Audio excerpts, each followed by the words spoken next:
Comscore नुसार आता isakal.com आहे देशातील नंबर 1 ची मराठी न्यूज वेबसाईट। प्रत्येक अपडेटसाठी isakal.com ला नक्की भेट द्या।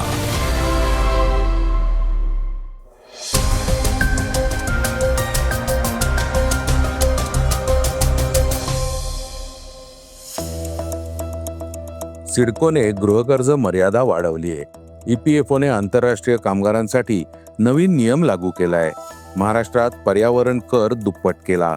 पाकिस्तानचे लष्कर प्रमुख फील्ड मार्शल सय्यद आसिम मुनीर यांनी इशारा दिलाय। RG कर प्रकरणातील पीडितेची आई निवडणूक लढणार आहे।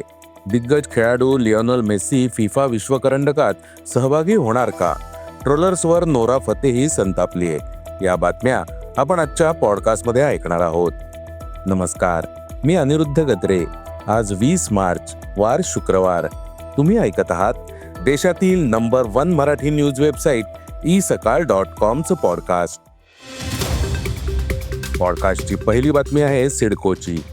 सिडकोने आपल्या अधिकारी आणि कर्मचाऱ्यांसाठी एक महत्त्वपूर्ण दिलासादायक निर्णय घेतलाय।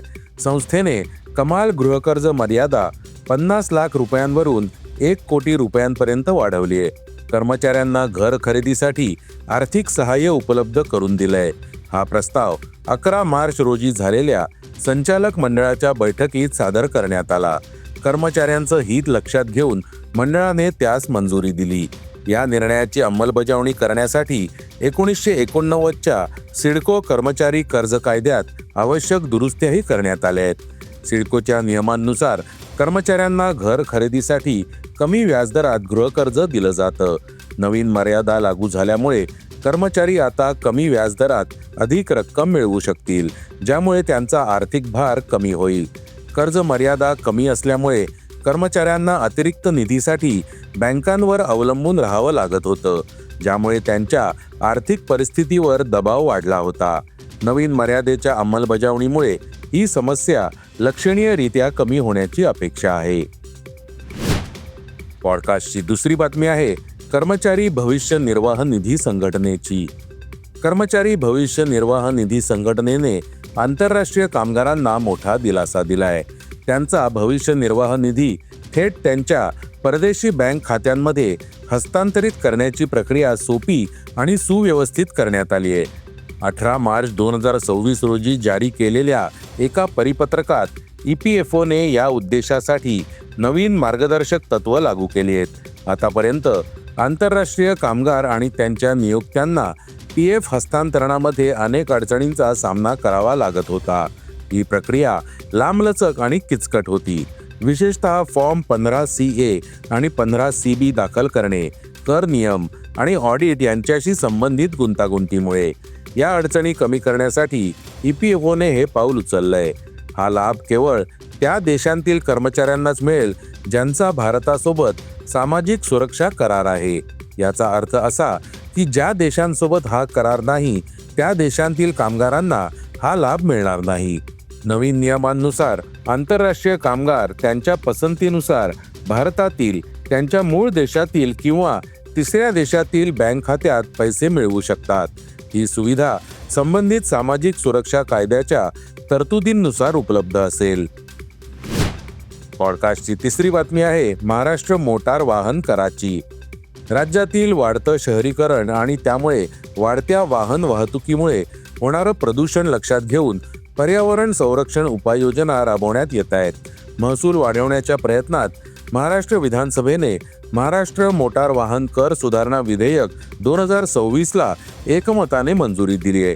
परिवहन मंत्री प्रताप सरनाईक यांनी सांगितलं की या कायद्याचा उद्देश प्रदूषण नियंत्रण आणि हरित वाहतुकीला प्रोत्साहन देणं हा आहे। नवीन तरतुदींनुसार जुन्या आणि प्रदूषणकारी वाहनांवरील पर्यावरण करांमध्ये लक्षणीय वाढ करण्यात आली आहे। हा कर आता दुचाकी वाहनांवर 2000 रुपयांवरून 4000 रुपयांपर्यंत, पेट्रोल वाहनांवर 3000 रुपयांवरून 6000 रुपयांपर्यंत आणि डिझेल वाहनांवर 3500 रुपयांवरून 7000 रुपयांपर्यंत वाढवण्यात आला आहे। हा कर 5 वर्षांसाठी एक रकमी आकारला जाईल। या दुरुस्तीमुळे राज्याला दरवर्षी 160 कोटी रुपयांपेक्षा जास्त अतिरिक्त महसूल मिळेल। ही रक्कम रस्ते सुरक्षा, प्रगत वाहतूक व्यवस्था, ATS सुविधा आणि प्रशिक्षण कार्यक्रमांसाठी वापरली जाईल.